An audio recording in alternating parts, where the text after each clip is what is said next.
వారిని ఆశీర్వదించుచుండగా ఆయన వారిలో నుండి ప్రత్యేకింపబడి పరలోకమునకు ఆరోహణుడాయెను.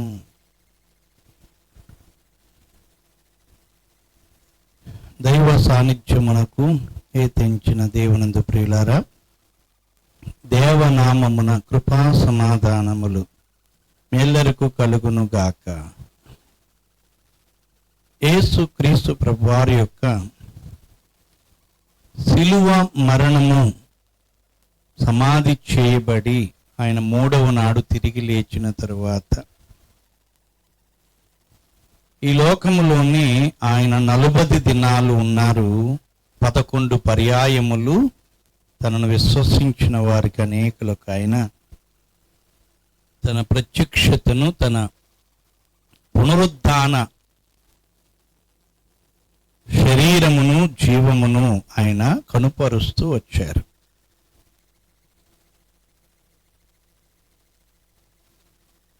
నలభై దినములు ముగింపవుతూ ఉండగా ఆయన పరలోకమునకు ఆరోహణుడవడానికి సిద్ధపడి శిష్యులైన వారిని తీసుకుని మేడగదిలో కలుసుకొని మాట్లాడినటువంటి ప్రభు వారిని మేడగది నుండి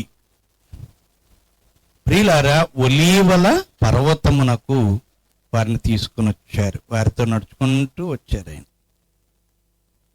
వారి దగ్గరకు వచ్చినప్పుడు, వారితో మాట్లాడినప్పుడు, వారి యొద్ద ఉన్నప్పుడు మామూలు శరీరం, ఈ శరీరం మామూలు మానవ శరీరంగా ఉండేవాడు. వారితో కలిసి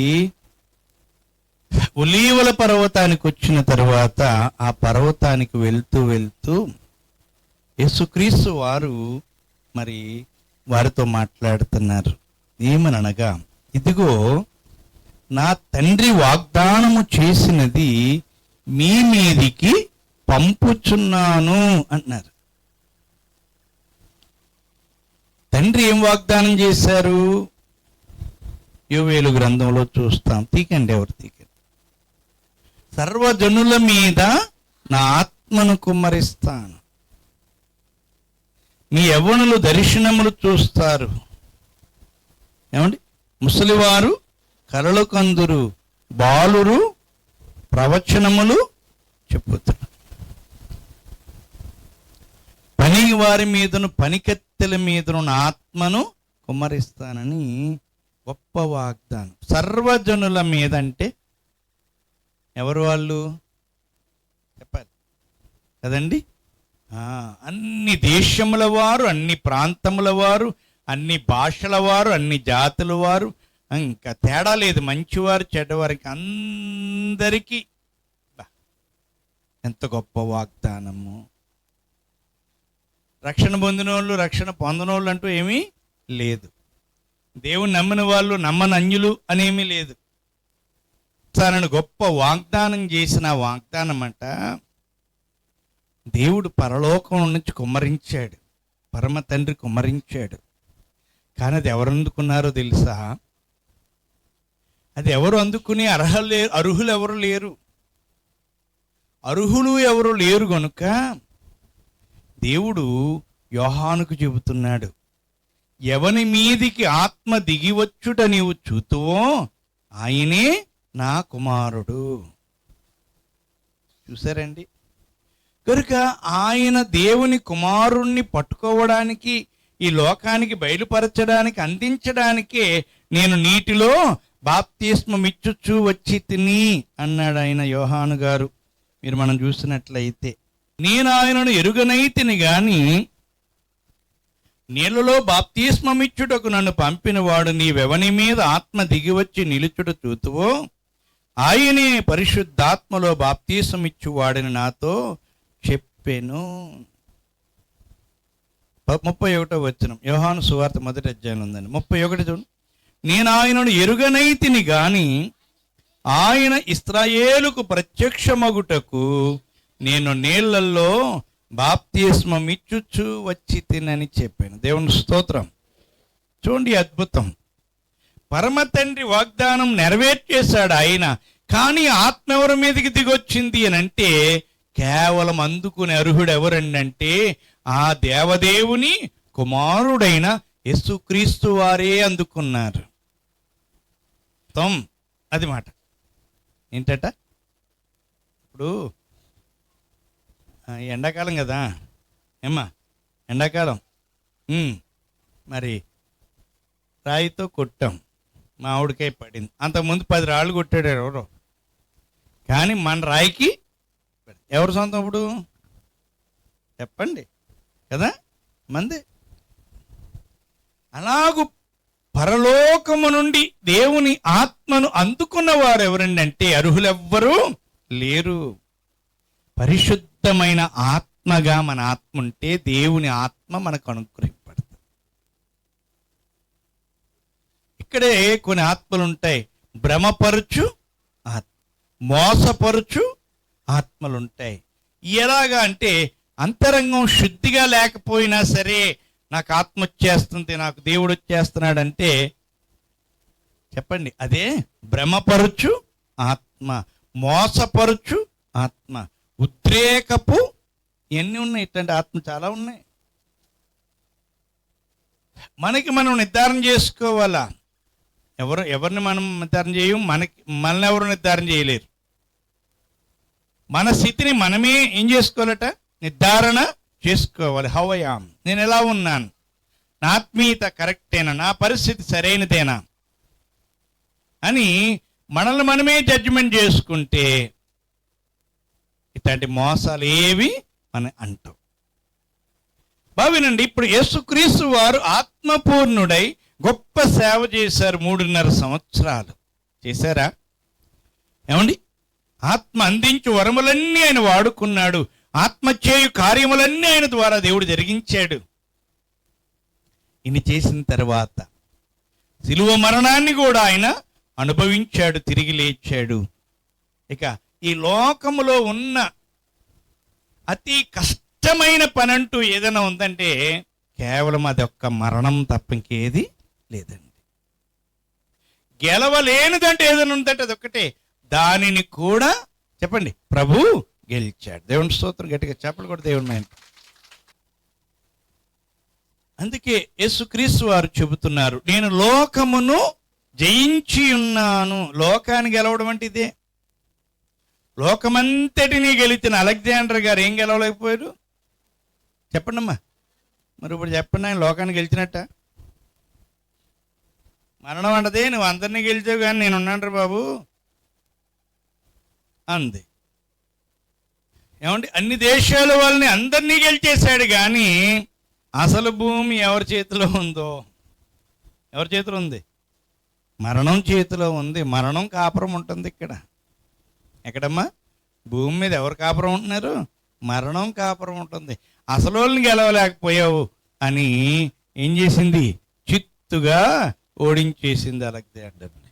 యవనస్తుడు ప్రియులారా, ప్రభువైన యేసుక్రీస్తు వారు కూడా యవనస్తులే.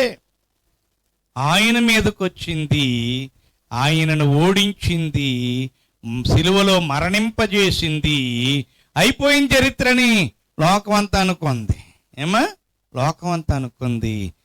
కానీ వాడికి తెలుసు నేను ఓడిపోతున్నానని. గరుకినే కంగారు మొదలై ప్రధాన యాజకులను, పెద్దలని, సైనికుల్ని లేపి ఆ సమాధికి పెద్ద రాయడ్డు పెట్టించింది, గొలుసులు వేయించింది, రాజముద్ర వేయించింది, కాపలా కాయించింది. ఎన్ని చేసినా దేవుని స్తోత్రం.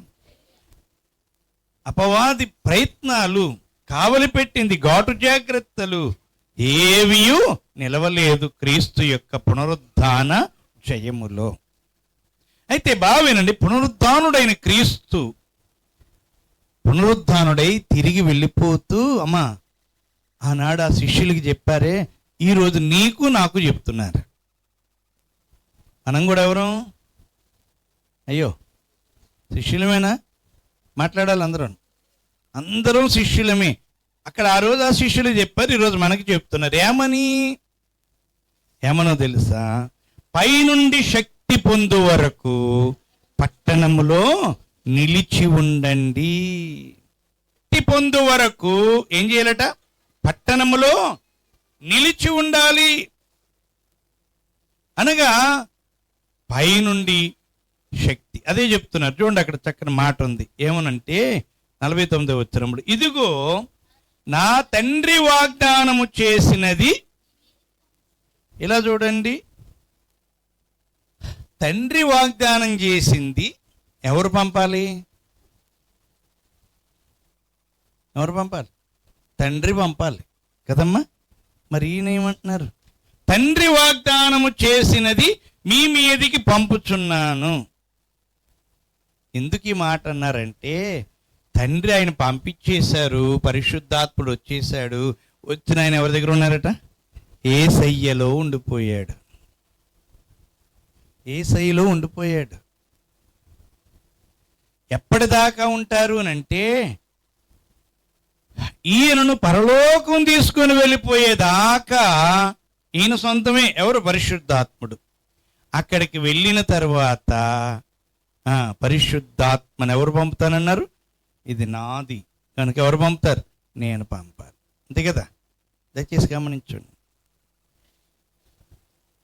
అండ్ మీ నాన్నగారు ఇస్తానన్నారండి బాబు, ఇవ్వలేదు అని అంటే, అప్పుడు మన దగ్గర ఉన్నది కాబట్టి ఏం చేయాలి మనం? నేను ఇస్తాను. మా నాన్నగారు ఇస్తానన్నది నేను ఇస్తానని ఇవ్వడం. యోహాను సువార్త 16వ అధ్యాయంలో ఉంటుంది. ప్రభు చాలా స్పష్టంగా చెప్పారు అక్కడ. చూద్దాం ఒకసారి. 16:8 అనుకుంటా. 7 చదవమ్మా. మీతో సత్యము చెప్పుచున్నాను, నేను వెళ్ళిపోవుట వలన మీకు ప్రయోజనకరము. నేను వెళ్ళని ఎడల ఆదరణకర్త మీ యొద్దకు రాడు. నేను వెళ్ళిన ఎడల ఆయనను మీ యొద్దకు పంపుదును. డౌట్ అంత క్లియర్ అయిపోయిందిగా. ప్రభువే చెబుతున్నారు. ఒక లారీ నిండా లోడ్ ఉందండి, మీరు వచ్చాయండి మా ఇంటికి రండి బాబు, మా ఇంటి దగ్గర లోడ్ ఉంది పట్టుకెళ్ళండి అంటే ఏమంటాడు ఆయన? ఏమంటాడమ్మా? అమ్మా ఈ లోడ్ పట్టుకెళ్ళి అక్కడ దింపేసి లారీ ఖాళీ అయిన తర్వాత అప్పుడు మీ ఇంటికి వస్తాను, కానీ ఇప్పుడు ఎక్కడ రావడం కుదురుతుంది? ఇప్పుడు మీ లోడు మీ బరువు వేసుకోవడం అవుతుందా? అలాగే పరిశుద్ధాత్ముడు ప్రభువులో ఉన్నారు. ప్రభువుని ఎక్కడ తీసుకెళ్ళిపోవాలి? పరలోకానికి తీసుకెళ్ళిపోవాలి. అందుకే వచ్చారు ఆయన. ప్రియులారా, అదే మాట మనతో చెప్తున్నారు. అపోస్తల కార్యాలు 1వ అధ్యాయంలో కూడా ప్రభు అదే మాట చెప్తున్నారు. ఏమనగా, మరి మీరు యెరూషలేము నుండి వెళ్ళక నా వలన వినిన తండ్రి యొక్క వాగ్దానం కొరకు కనిపెట్టుడి. యోహాను నీళ్లతో బాప్తిస్మిచ్చెను గాని కొద్ది దినములలోగా మీరు పరిశుద్ధాత్మలో బాప్తిస్మం పొందెదరు. యోహాను గారు నీళ్లతో బాప్తిస్మం ఇచ్చాడు. పరిశుద్ధాత్మతో ఎవరిచ్చారు బాప్తిస్మం? పరమ తండ్రి ఇచ్చారు. సేవకులమైన మేము కూడా నీళ్లతో బాప్తిస్మం ఇవ్వగలం, కానీ పరిశుద్ధాత్మతో బాప్తిస్మం ఎవరివ్వాలి? ప్రభువే ఇవ్వాలి. మనుషుల వల్ల ఏ పని కాదు. గనుక ప్రభు పరిశుద్ధాత్మతో బాప్తిస్మం కొద్ది రోజులలోగా మీరేం పొందుతారు? పరిశుద్ధాత్మలో బాప్తిస్మం పొందుతారని చెప్పారు. ఇంకా ఆయన చెబుతూ అంటారు 8వ వచనములో, పరిశుద్ధాత్మ మీ మీదికి వచ్చినప్పుడు మీరు శక్తి నొందెదరు. ఏమొస్తుందట? నీ ఆత్మకు శక్తి వస్తుంది. అబద్ధం ఆడకుండా సత్యమే మాట్లాడడానికి ఏం కావాలి? శక్తి కావాలా వద్దా? చెప్పాలి. కావాలి. ఎంత ధైర్యం ఉంటే మాట్లాడగలం ఏమ్మా? అబద్ధం ఆడడానికి ధైర్యం అక్కర్లేదు. సత్యం చెప్పాలంటే ఏముండాలి? ధైర్యం ఉండాలి. పరిశుద్ధాత్ముడు రాగా నీవు శక్తిమంతుడు అవుతావు. నీ ఆత్మ శక్తివంతం అవుతుంది. సత్యం మాట్లాడతావు, న్యాయం మాట్లాడతావు, నీతిగా ఉంటావు, పాపానికి భయపడవు, లోకానికి భయపడవు, సైతానికి భయపడవు. ఆత్మ తండ్రి వస్తే నిన్ను చూచి సైతానుడు పరిగెడతాడు. దేవుని స్తోత్రం. నిన్ను చూచి పాపము శక్తి లేనిదై పడి ఉంటుంది. నిన్ను చూచి లోకము ప్రియమైన వాళ్ళ ఏమీ చేయలేనిదై ఉంటుంది పరిశుద్ధాత్మ శక్తి వలన. గనుక లోకము నిన్ను పడగొట్టలేదు సరిగదా, లోకం నీ వెనకాల పరిగెడుతుందట. దేవుని స్తోత్రం. ఏంటమ్మా? లోకము యేసు వారి వెంట పరిగెత్తిందా లేదా? పరిగెత్తింది. గమనించండి. పరిశుద్ధాత్మ మీ మీదికి వచ్చినప్పుడు మీరు శక్తి నొందెదరు. అలాగే భూ దిగంతముల వరకు మీరు నాకు సాక్షులయ్యుందురు.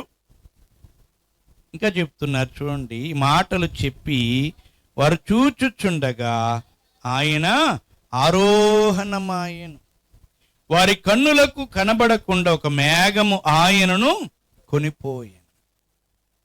వారు అలా చూడాలి. వారు అలా చూస్తూ ఉండగా మరి యేసుక్రీస్తు వారిలోండి అలాగూ పైకి వెళ్ళిపోయారు. ఎక్కడి వరకు? మేఘం వరకు కనబడ్డారు. అక్కడ మేఘం ఏం చేసింది? ఆయన్ని కమ్మేసింది. అక్కడుండి వెళ్ళిపోయారు. ఎలా వెళ్ళారని చెప్పలేం మన వరకు ఎలాగా అక్కడి నుంచి అంతా అదృశ్యం.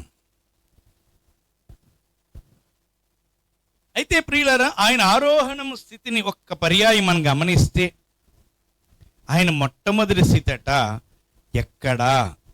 ఒక పర్యాయం చదువుతాను చూడండి. యేసు ప్రభు వారు ఒక ప్రార్థన చేశారు, అద్భుతమైన ప్రార్థన. ఆ ప్రార్థన మనం ఎప్పుడు చదువుకోవడం చాలా మంచిది. యోహాను సువార్త 17వ అధ్యాయములో మొత్తం అంతా ప్రార్థన ఉంది. అందులో ఆయన అంటున్నారు చూడండి, తండ్రి, లోకము పుట్టక మునుపు నీ యొద్ద నాకు ఏ మహిమయుండెనో. చాలండి. యేసుక్రీస్తు వారు ఈ లోకానికి రావడం అదే పెద్ద అవరోహణం. ఎక్కడి నుంచోట?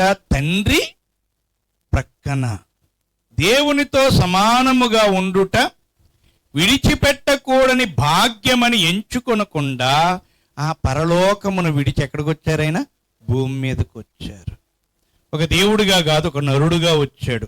ఇది మరింత గొప్ప విషయం. ఒక నరుడిగా నరావతారం ఎత్తారు. ఓకే, వినాలి. ఆ తర్వాత నరుడైన కారణాన సిలువలో ఏమయ్యాడైనా? ప్రాణం పెట్టేశాడు.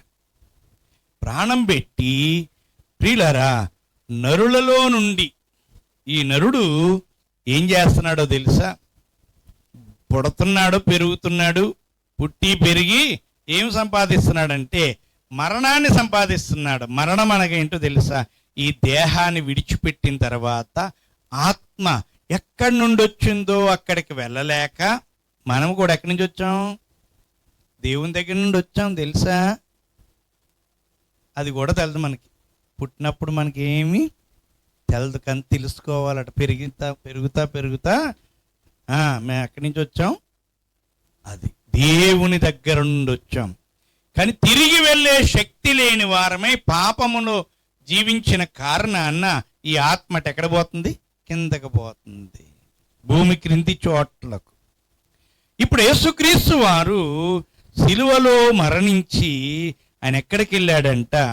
భూమి క్రింది చోట్లకు వెళ్ళారు. ఎఫెసీ పత్రిక 4వ అధ్యాయము 4:9. ఆరోహణమాయనగా ఆయన భూమి యొక్క క్రింది భాగములకు దిగిననియు అర్థమిచ్చుచున్నది. దిగినవాడు తానే సమస్తమును నింపునట్లు ఆకాశ మండలములన్నిటికంటే మరి పైకి ఆరోహణమైన వాడునై ఉన్నాడు. ఇలా చూడండి, తండ్రి దగ్గర నుండి భూమి మీదకి వచ్చాడు. భూమి మీద నుండి సిలువ మరణం ద్వారా ఆ శరీరాన్ని విడిచిపెట్టి ఎక్కడికి వెళ్ళాడు? ఆత్మల లోకంలోకి వెళ్ళాడు. ఎందుకంటే వాళ్ళు కూడా శరీరాన్ని భూమి మీద వదిలేసి ఆత్మ ఎక్కడ జారిపోయింది? పాతాళ లోకానికి వెళ్ళిపోయింది. యేసయ్య కూడా ఎక్కడికి వెళ్ళారు? చెరలోనికి వెళ్ళారు. పాతాళ లోకానికి వెళ్ళి అక్కడ ఉన్న ఆత్మలను తీసుకుని ఎక్కడికి వచ్చారట? మళ్ళా భూమి మీదకి వచ్చారు. దేవుని స్తోత్రం. అందుకే పరిశుద్ధుల శరీరములు లేచిను ఉందా బైబిల్లో? ఏమ్మా ఒకసారి చూడండి. లూకాసు సువార్త, మత్తయి సువార్త అనుకుంటా.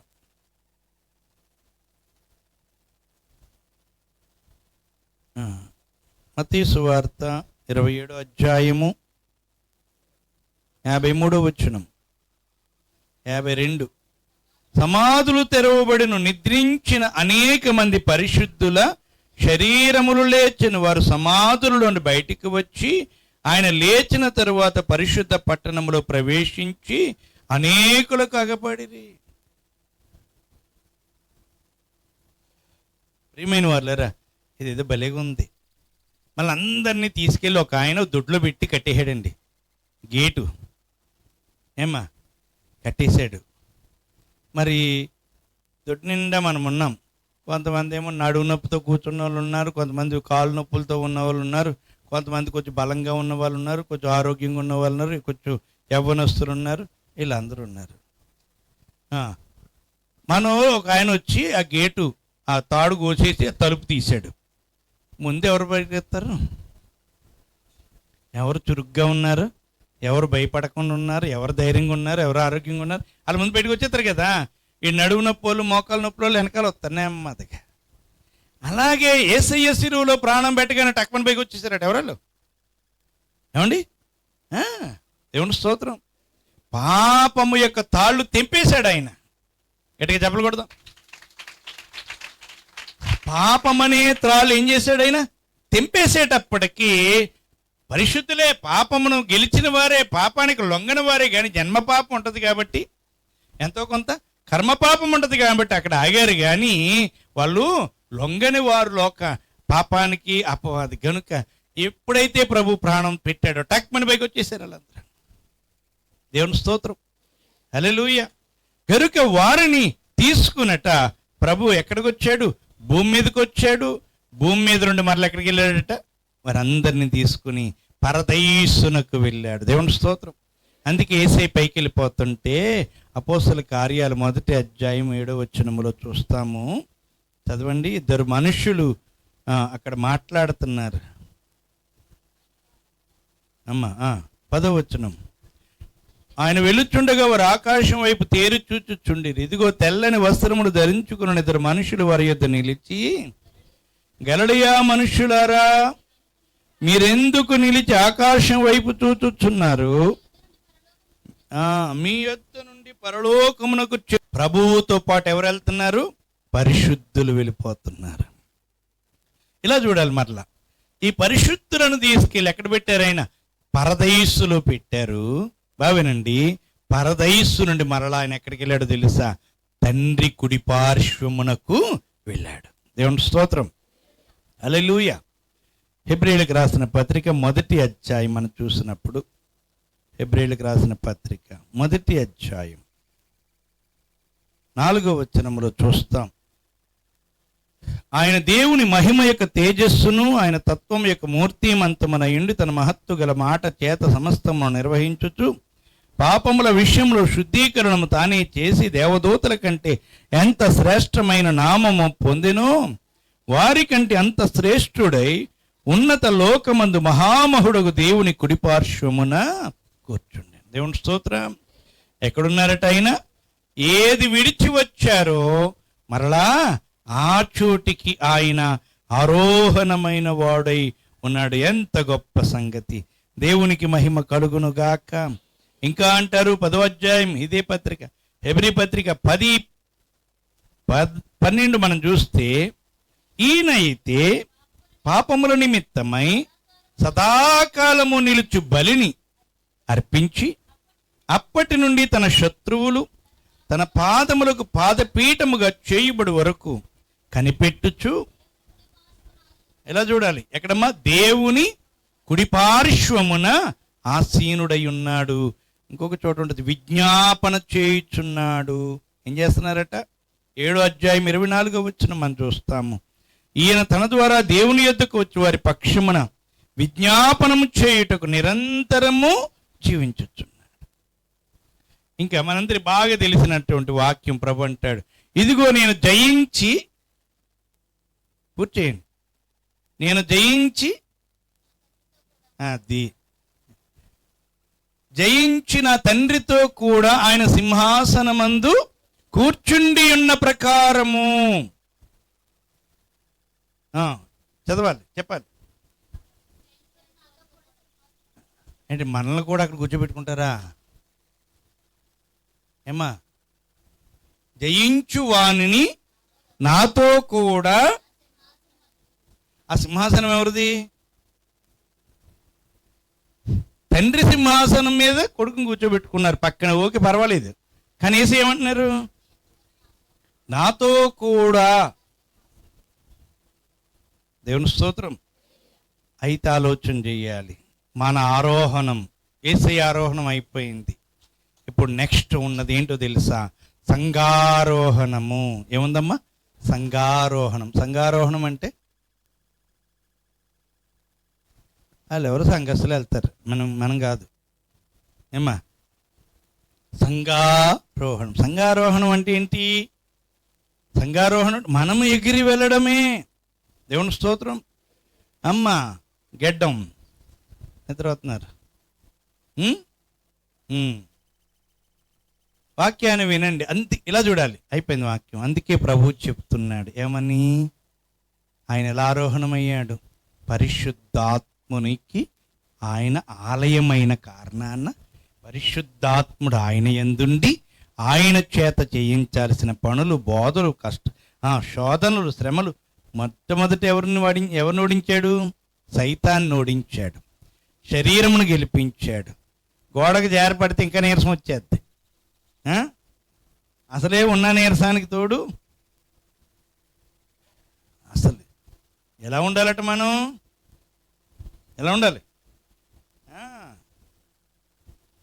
ఏ కష్టం, ఏ బాధ లేనట్టుగా ఉండాలి ఎప్పుడు కూడా. పాస్టర్ గారు ఎలా ఉంటారు? మాట్లాడాలి. ఎలా ఉంటారు? అది ఏమైనా ఉన్నాయేటి? దేవుని స్తోత్రం. హల్లెలూయా. ప్రియమైన వాళ్ళారా, మనం అలా ఉండడం నేర్చుకోవాలండి. అదే గొడుస్తానం అన్నారు. అయ్యగారు రాశారు. ఏమనంటే గొడుసుగా మాట్లాడతాడంటే ఎవడు? సాతానుడు. మనము గొడుసుగా మాట్లాడితే చిన్నపిల్లల దగ్గర చూడండి, కొంచెం ఎదుగుతున్న పిల్లల దగ్గర మనం గొడుసుగా మాట్లాడితే వాళ్ళు నోరు ఎలబెడుతుంటారు. గనుక గొడుసుగా మాట్లాడితే ఆటలు సాగుతాయా? సైతానుడి దగ్గర కూడా అలాగే. నువ్వు ఎలా ఉండాలట? గొడుసుగా ఉండాలి, గొడుసుగా మాట్లాడాలి. వాడు ఆట సాగనివ్వకూడదు. నిన్ను ఎప్పుడు బలహీనపరుస్తూ, నిన్ను ఎప్పుడు కృంగతీస్తూ వాడు ఉంటాడు. దయచేసి గమనించుకోవాలి. మనము ఆరోహణము కావాలి అని అంటే ప్రియులారా, మనము ఈ కృంగుదలలో ఉంటే ఆరోహణము కాలేము. గుర్తుపెట్టుకోండి. ప్రవక్త అయిన ఏలియా గారిని దేవుడు అన్నాడు, నిన్ను అగ్ని రథముల మీద తీసుకెళ్తాను అని అంటే ఈయన ఏం చేస్తున్నాడమ్మా? యెజబెలు రాని మాటలకి కృంగిపోయి, ఏమ్మా నిన్ను బలహీనపరచాలంటే నీ మీదకి అగ్నిక్షేపణ ఏం ప్రయోగించక్కర్లేదు. ఏమ్మా పెద్ద పెద్ద రాకెట్లు ఏమి వేయక్కర్లేదు. నీ మీద ఒక మాట వేస్తే చాలు. ఏమంతేనా? ఒక్క మాట, చిన్న మాట ఒకటి పలికితే చాలు. ఆ మాట అట్టుకుని అలాగున కూలబడిపోతుంటారు. ప్రియులారా, ఇక నీ దగ్గర విశ్వాసం అనే డాలేముంది నీకు? ఏమ్మా విశ్వాసం అనే డాలు ఎందుకు ఇచ్చారు? ఇలాంటి మాటలన్నిటినీ మీకు ఎవ్వరికి నచ్చట్లేదు ఈ డాలు కదా. ముందు ఆ మాట ఏంటో తెలుసుకోవాలి, ఆ కథ ఏంటో తెలుసుకోవాలి. నడో వెళ్ళిపోదాం కదండి. విశ్వాసం అనే డాలు ఏం చేస్తుంది? అది ఎంత బాణమైనా, అగ్ని బాణమైనా, నీటి బాణమైనా కదా, ఇలా ముళ్ళులున్న బాణమైనా, వజ్రాలతో ఉన్న బాణమైనా, ఈ డాలు ఏం చేస్తుంది? ఇలాగంటే అలా పోతుంది. దేవుని స్తోత్రం. అబ్బే మనం అలా కాదు. ఆ బాణం ఏమంటుంది? అది దాంట్లో ఏముంది? అది ఏంటి? అయ్యో గుచ్చుపోద్ది. గడుసుతనం ఉండాలి. బావినండి ప్రియులారా, గడుసుతనం ఉండాలా. నీ జీవితంలో గడుసుతనం లేకపోతే నువ్వు అలాగే కొలబడిపోతూ ఉంటావు. కనుక కష్టాలు, చాలామంది అంటారు కష్టాలు మనుషులు రాకపోతే మ్రాణులకు వస్తాయా అంటారు. మ్రాణులకి ఏం కష్టాలు రావా? మ్రాణులకి ఏం కష్టాలు ఉండవా? నువ్వు గొడ్లెట్టుకు వెళ్ళి బడబడ బాధేస్తుంటే అది ఏమైనా ఆనందంగా ఉంటుందా? ఏమండి, కొమ్మలు నరకడం, మొక్కలు నరకడం చంపడం కాదా? చంపడమే కదండి, మరణమే. వీళ్ళారా కాకపోతే మనకు నోరుంది, మనం అరుస్తామా? ఏం అరవవు, అంతే కదా. పశువులకి కూడా నోరుందో అరుస్తాయి, కానీ మనం ఏమో అరవనివ్వం. కష్టాలు అందరికీ ఉంటాయి, అందరి జీవితాల్లోనూ ఆయా సమయాల్లో ఆయా రకాల కష్టాలు. అవునా కదా? చెప్పాలి. అవును, చంటి పిల్లోడికి అన్నం తినే కష్టం. అవునా కదా? ఆడు తింటాడు అన్నం, ఆడు తిండు, ఆడిని మీరు వదులుతారా? వదలరు. ఆ కష్టం. తర్వాత ఇంకొంచెం పెద్దోడైన తర్వాత ఏమండి బ్యాగ్ తగిలించుకుని స్కూల్కి వెళ్ళే కష్టం. ఎక్కడ లేదు కష్టం. హై స్కూల్కి వెళ్తే హై స్కూల్ కష్టాలు, కాలేజీకి వెళ్తే కాలేజీ కష్టాలు, డిగ్రీకి వెళ్తే డిగ్రీలో కష్టాలు. ఆనందాలు లేవు మాట చిన్నప్పటి నుంచి. ఏమంటే కష్టాలే ఉంటాయి. ఏమ్మా మాట్లాడాలి. కష్టాలే ఉన్నాయా? ఆనందాలు కూడా చాలా ఉన్నాయి. కాకపోతే ఆనందాన్ని వెంటనే మర్చిపోతాం, కష్టాన్ని మాత్రం కూడబెట్టుకుంటుంటాం. దయచేసి గుర్తించండి. కనుక మానవ జీవితంలో ప్రియమైన వారులారా, నిరాశ, పాపము, అశాంతి, అసమాధానము, దుఃఖము, వ్యక్తిహీనత, బుద్ధిహీనత అని ఈ గోతుల్లో పడుతుంటారు. వాటిలో పడితే లేవలేరు, జాగ్రత్త. అలాంటి వారు ఆరోహణాన్ని కలుసుకోలేరు. ఏలియా గారు మొత్తానికి కొట్టు మూసాడు. ఏమంటున్నాడు ఆయన? నాకు మరణం దయచేయి, నేను సమాధిలో ఉంటాను. మరణం దయచేయి, నేను చచ్చిపోతాను అంటున్నాడు. ప్రియమైన వాళ్ళారా, గమనించండి. యేసుక్రీస్తు వారి యొక్క జీవితంలో చేసిన అద్భుతం ఏంటో తెలుసా? యేసు ప్రభు వారు తండ్రి దగ్గరికి వెళ్ళిపోయాడు అన్నాను. ఒక విషయం మర్చాం. ఏంటంటే ఆయన వచ్చేటప్పుడు ఆత్మరూపిగా వచ్చాడు భూమి మీదకి. భూమి మీదకి వచ్చిన తర్వాత ఏం ధరించుకున్నాడు? శరీరం ధరించుకున్నాడు. సిలువలో శరీరాన్ని విడిచిపెట్టి ఆత్మరూపిగా పాతాళానికి వెళ్ళాడు. ఆత్మలన్నిటినీ పైకి తీసుకొచ్చాడు. ఈయన కూడా ఏం చేశాడు? తన శరీరాన్ని లేపుకున్నాడు. వాళ్ళు కూడా వాళ్ళ శరీరాలని లేపుకున్నారు. ఇప్పుడు మళ్ళీ ఎక్కడికి వెళ్తున్నారు? పైకి వెళ్తున్నారు. అంటే ఏం చేస్తున్నాడు ఈయన? ఓ మనిషిని పరలోకం తీసుకెళ్ళిపోతున్నాడు. పాపి అయిన మనిషికి అర్హత వచ్చేసింది. గనుకనే యేసయ్యనట సిలువలో అగ్నిగంధకాలు, మానవుని యొక్క పాపమునకు శిక్ష అయిన అగ్నిగంధకములు కురిపించవలసి వచ్చింది. ఆ శిక్షను భరించాడు. గనుక ఆయన వెనకాల మనందరికీ ఏం లేదట? క్రీస్తు యేసునందున్న వారికి ఏ శిక్షా విధియు లేదు. నీకు శిక్ష లేదు. నేను చేయాల్సిన పని ఏమిటంటే పరిశుద్ధమైన జీవితాన్ని మనము సాగించుకుంటూ పోవాలి. మన శరీరం మురికైపోతుంది, వస్త్రాలు మురికైపోతున్నాయి, కానీ మనం ఏం చేస్తున్నామమ్మా? రోజు పరిశుద్ధమైన జీవితాన్ని జీవిస్తున్నామా లేదా? చెప్పాలి. ఏమ్మా? వస్త్రాలు, శరీరాన్ని శుభ్రం చేసుకుంటున్నాం, శుభ్రంగా ఉంచుకుంటున్నాం. వస్త్రాలు మాసిపోయిన వాటిని తీసేసి ఉతికిన వస్త్రాలు ధరించుకుని ఎలాగైతే జీవిస్తున్నామో బావినమ్మా, అంతరంగాన్ని కూడా ఎప్పటికప్పుడు ప్రతిరోజు శుభ్రం చేసుకుంటూ పవిత్రపరుచుకుంటూ నీవు రాకడకు ఎదురు చూస్తే క్రీస్తు రెండవ రాకడలో నీవేమవుతావో తెలుసా? ఆరోహణమై మేఘం ఎక్కుతావు. గట్టిగా చెప్పలు కొడతాం. ఇదేంటి అసలు విషయం. బాప్తీసం పొందేసినంత మాత్రం నువ్వేం ఎగిరెళ్ళిపోవు. నీ ఆత్మ కృంగుదలలో లేకుండా, ఏ గోతులో పడకుండా, నిరాశలో. అందుకే దైవజనుడికి ప్రభు అంత పెద్ద విషయాలు చెప్పారు. పెద్ద పాట. ఏం పాట? ఏంట మనోవిచారం? ఇలారా ఏడాదికి ఒక్కసారి జరిగే పరుగు పందెం పోటీలో గెలవడం కోసం వ్యక్తులు సంవత్సరం పొడుగున ఏం చేస్తారు? పరుగు పెడతా ఉంటారు. ప్రతిరోజు తెల్లవారుజామున లేచి టైం పెట్టుకుని ఏమండి కొన్ని కిలోమీటర్ల దూరం వారు పరిగెడతా ఉంటారు. అలా పరిగెట్టడం అంటే ఎప్పుడు కూడా ఫిట్గా ఉంటారు. ఎవ్రీడే ఎవ్రీ టైం వారు ఫిట్గా ఉంటారు. అలాగనే ప్రభు రాకడెప్పుడో మనకి తెలియదు కనుక మనము ప్రతిరోజు ఎలా ఉండాలట? రెడీగా ఉండాలి. రెడీగా అంటే ఏ గోత్రంలో పడి ఉండకూడదు. కాలుకి దెబ్బ తగిలిందండి, కూర్చుని ఎడదామా? చేతికి దెబ్బ తగిలింది, కూర్చుని ఎడదామా? ఏమైనా వస్తుంది? ఉపయోగం ఏమైనా ఉంటుందా? ఏముండదు. సమస్యలు వచ్చాయి, కూర్చుని బాధపడితే ఏమైనా ఉపయోగం ఉంటుందా? ఉండదు. కనుక వాటిని ఏం చేయాలట? వాటిని అక్కడికక్కడ వదిలేయాలా. వాడు దారిని వెళ్తుంటే కాలుకి ఏదో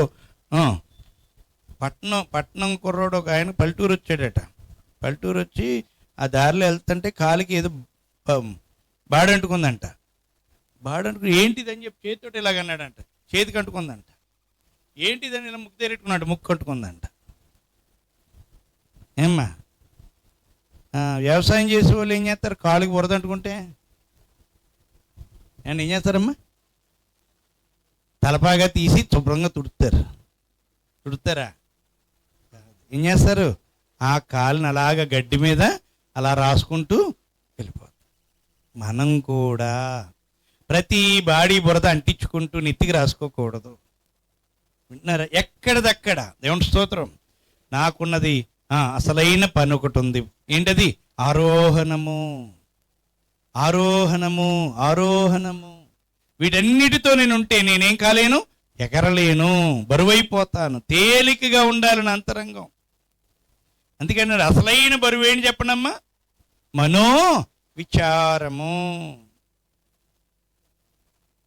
మనోవ్యాధికి చెప్పండి మందు లేదు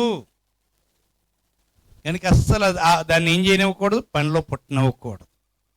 ఎన్ని జరిగినాయి, ఎన్ని పరిస్థితులు కానీ, ఎటువంటి పరిస్థితులు రాని, నీవు మనోవిచారమును నీ మనసులోనికి రానివ్వకూడదు. విచారపడకూడదు. విచారపడితే నీకు ఇంకా నష్టమే తప్ప లాభం కాదు. వెంటనే వదిలేయండి. దేవుని స్తోత్రం. వెంటనే వదిలేయండి. అది ఎంత పెద్ద విచారమైనా సరే ఓ వారం రోజులు కూర్చుని ఏడాల్సిన పని కాదు. పక్కన పెట్టేయి. నెక్స్ట్ ఏం చేయాలి? నేను ముందుకెళ్ళాలి. దేవుని స్తోత్రం. హల్లెలూయా. దావీదు గారు కొడుకు జబ్బు పడి చిన్న బిడ్డడు పుట్టినోడు చోబతుకులో ఉన్నాడని వాడి కోసం 3 రోజుల నుంచి ఉపవాస ప్రార్థన చేస్తున్నాడు. ఎంతమంది చెప్పినా లేవలేదు, భోజనం చేయలేదు. తీరా పిల్లడు చచ్చిపోయాడు. ఏమైపోయాడమ్మా? చచ్చిపోయాడు.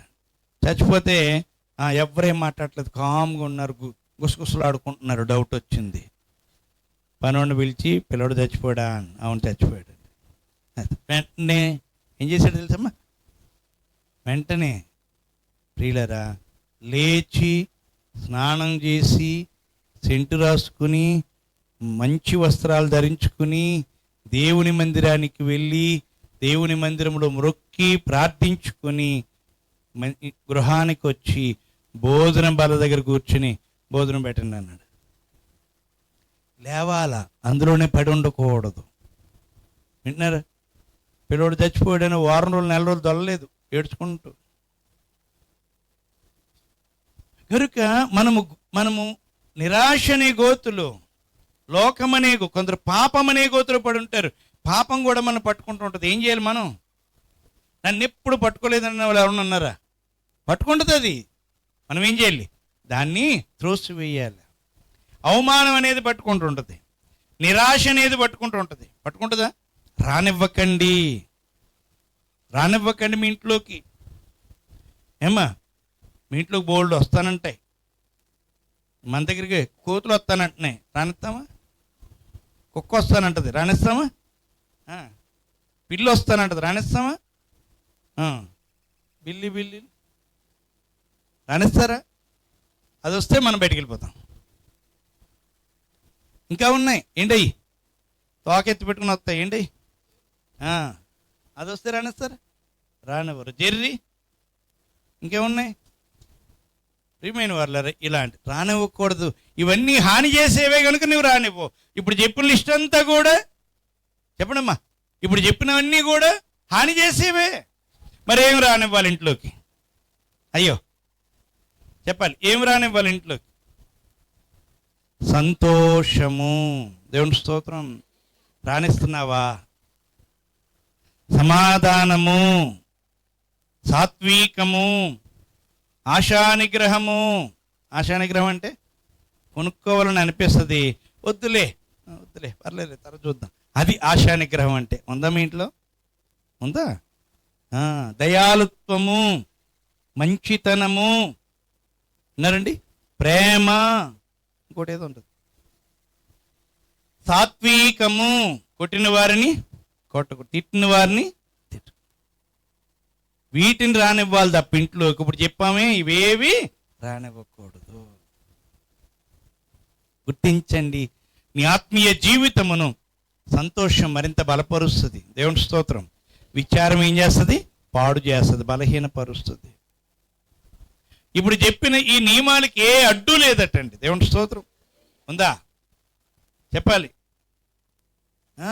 సైతాన్ గాడు మనం సంతోషంగా ఉన్నాం అనుకోండి, ఆడు చూడలేక ఎవరొకరిలో దూరి ఏం చేస్తాడు కదమ్మా, గోడ అవతల నుంచి మన మీద అక్షంతలు వేస్తుంటాడు.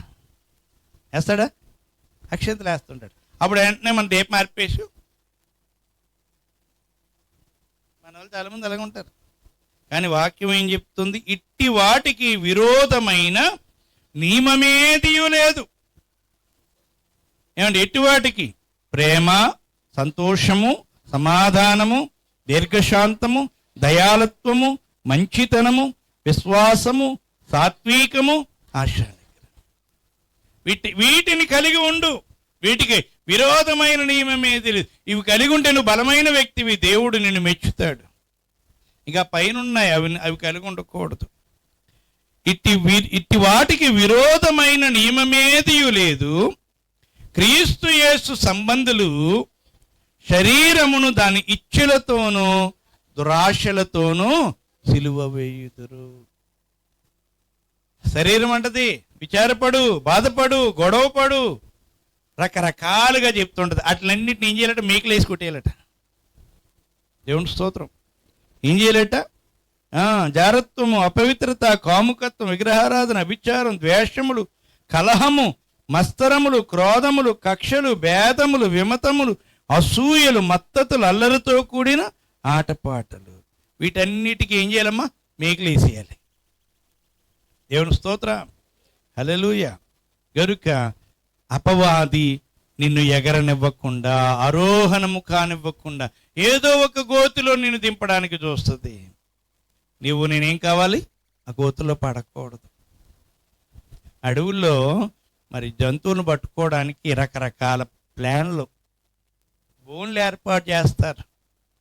ఏనుగును పట్టుకోవడానికి బోన్లు ఏర్పాటు చేస్తే తొండంతో ఇసిరిపారేద్ది. గరికి దానికి ఏం చేస్తారు తెలుసండి?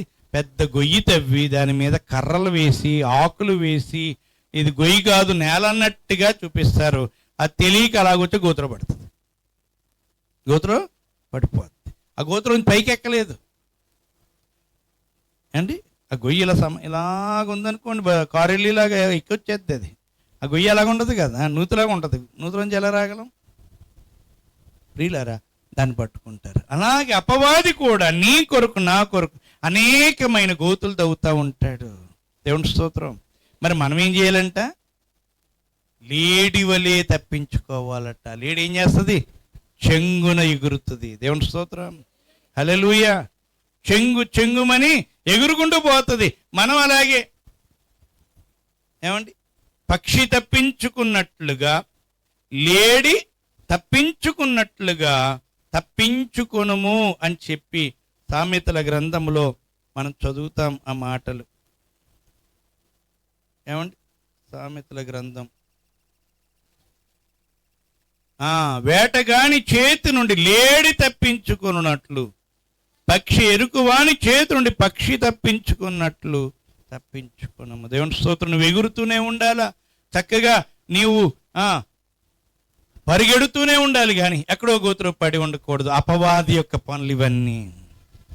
యేసయ్య ఎందుకు వచ్చాడో తెలుసా? అపవాది క్రియలను లయపరచడానికి ఆయన వచ్చాడు అని అంటే భావినండి, నీవు దేవుని మాటలను లక్ష్య పెట్టిన ద్వారానే అపవాది నిర్మూలమవుతాడు. దేవుని మాటలను సరిగా అర్థం చేసుకుని ఆ మాటల్లో నిలవాలా. దేవుని స్తోత్రం. ఆ మాటల్లో నిలబడితే నీకు బలం. ఆ మాటలో నిలబడితే బలం. గనుక ప్రియులారా, క్రీస్తు రెండవ రాకడలో నీవు నేనేం కావాలి? ఆరోహణం కావాలి. ఆరోహణం కావాలంటే ఏదో గోతులో చిక్కుబడి ఉంటే నీవు ఆరోహణం కాలేవు. పరిగెత్తే వ్యక్తివి కావాలి. దేవుని స్తోత్రం. ఏమ్మా, పరిగెత్తే వ్యక్తివి కావాలి. ఆగిపోయిన వ్యక్తివి కాకూడదు. ఆగిపోయిన వ్యక్తివి కాకూడదు. దేవుడు అన్నాడు, ఫిలిప్పును నువ్వు పరిగెత్తుకుని వెళ్ళు, గాజా మార్గమున ఆ రథాన్ని కలుసుకో అన్నాడు. ఇలా ఆ మార్గాన్ని ఉంటే రథం పరిగెడుతుంది. రథాన్ని కలుసుకో అంటే పరిగెట్టుకు వెళ్ళాడు. ఎవరు? ఫిలిప్పు. పరిగెట్టుకెళ్ళి నువ్వు చదివేది నీకు తెలుస్తుందా అంటే ఆయన ఆపేసి రథం ఎక్కించుకున్నాడు. యేసు వారిని కూర్చుని వార్త చెప్పాడు. ఆ త్రోవలో నీళ్లు కనబడితే నాకు బాప్తీసం ఇవ్వడానికి ఏంటంటే అక్కడ బాప్తీసం ఇచ్చాడు. బాప్తీసం ఇచ్చిన తర్వాత ఏం జరిగింది తెలుసా? నడుచుకుంటూ వెళ్ళినవాడు, పరిగెత్తుకుంటూ వెళ్ళినవాడు ఇప్పుడు ఎగురుకుంటూ వెళ్ళిపోయాడు. దేవుని స్తోత్రం. నీవు నేను కూడా సమస్యలు ఎన్నో ఉంటాయి. సమస్య లేనివాడు ఈ లోకంలో లేడు. ఉన్నాడా? లేడు. ప్రతి వానికి సమస్యలు ఉన్నాయి. కానీ మనం అక్కడ ఆగిపోతే నువ్వు ఎదగలేవు. అన్నీ ఉన్నా కొంతమందికి సమస్యలను భూతత్వంలో చూసి అక్కడ ఆగిపోతారు. ఏమీ లేనోడు, బాగుండమ్మా, ఏమీ లేనోడు అంటే భూతత్వం కూడా ఉండదు వాడి దగ్గర. అది సుఖం. మన దగ్గర అన్నీ ఉన్న వాళ్ళ దగ్గర ఏముంటుంది? భూతత్వం కూడా ఉంటుంది. ఏమా, ఇంక పనే ఉంది, భూతత్వం ఇటు చూడటమే. ఏదో చిన్న నలకన కూడా పెద్దదిగా చూడటమే. ఏమీ లేనోడు వేటిని లక్ష్య పెట్టకుండా పరిగెత్తుకుని వెళ్తాడు, ముందుకు వెళ్ళిపోతాడు, అభివృద్ధి చెందుతాడు. కనుక అనవసరమైన వాటి లక్ష్య పెట్టక యేసయ్య అన్నారు, అవమానమును నిర్లక్ష్య పెట్టిన యేసు వైపు చూస్తూ మీ పందెములో ఓపికతో పరిగెత్తండి. యేసయ్యట తను అవమానపరిచారు, ఉమ్మివేశారు, గేలి చేశారు, ఏవి లక్ష్య పెట్టలేదట. అవి ఏం పట్టించుకోలేదట. మీకు అది తెలుసయ్య గారు ఏం పట్టించుకోలేదని అని అంటే, అందుకని అంటున్నాడు, తండ్రి వీరేమి చేయుచున్నారో వీరెరుగరు. పట్టించుకున్నాడా? పట్టించుకున్నా అయితే అలా అంటారా? అదే ఈరోజు మనం కూడా ఏవి పట్టించుకోక ముందుకు పరిగెత్తు. ఆత్మీయ జీవితంలో, పరిశుద్ధ జీవితంలో నువ్వు ముందుకు సాగితే నువ్వు రాకడలో ఆరోహణం కాగలుగుతావు. మనం కూడా ఇక్కడి నుండి అక్కడికి వెళ్ళాలి. ఎక్కడికి వెళ్ళాలి? మేఘం మీదకి వెళ్ళాలి. ఆరోహణం కావాలా? ఆరోహణం కావాలంటే నువ్వు బరువుతో ఉంటే ఆరోహణం కాలేవు, గోతులో పడి ఉంటే నువ్వు అసలు లెగలేవు. కనుక లేచి తేలికై నీ బరువును దించుకుని పాపమును విడిచిపెట్టి, లోకాన్ని విడిచిపెట్టి, చిక్కులను విడిచిపెట్టి ప్రభుతో సాగిపో. ప్రభు యొక్క రెండవ రాకడలో ఆరోహణమై మేఘం ఎక్కుతాం. అట్టి ధన్యత ప్రభు ఎల్లరికూ అనుగ్రహించునుగాక. పరిశుద్ధుడా, ప్రేమగల తండ్రి, మమ్మను ప్రేమించి నాయన ఆరోహణ పండుగ దినమందు మీ ఆరోహణము మా ఆరోహణము తండ్రి నాయన ఎదురు చూస్తున్న కార్యములో మేమందరం పాలు పంపులు పొందినట్లు మేము ఏ చిక్కులో పడి ఉండక, ఏ గోతులో పడి ఉండక, ఏ బలహీనతలో పడి ఉండక తండ్రి లేచిన వారమై నాయన బరువులు దించుకున్న వారమై, స్వేచ్ఛ గల వారమై, బలము గల వారమై మీతో పాటు పరిగెత్తుతూ రెండవ రాకడలో ఎగిరి మేఘమెక్కు ధన్యత మా అందరికీ దయచేయమని యేసు నామమున అడుగుచున్నాం తండ్రి. మరణాత.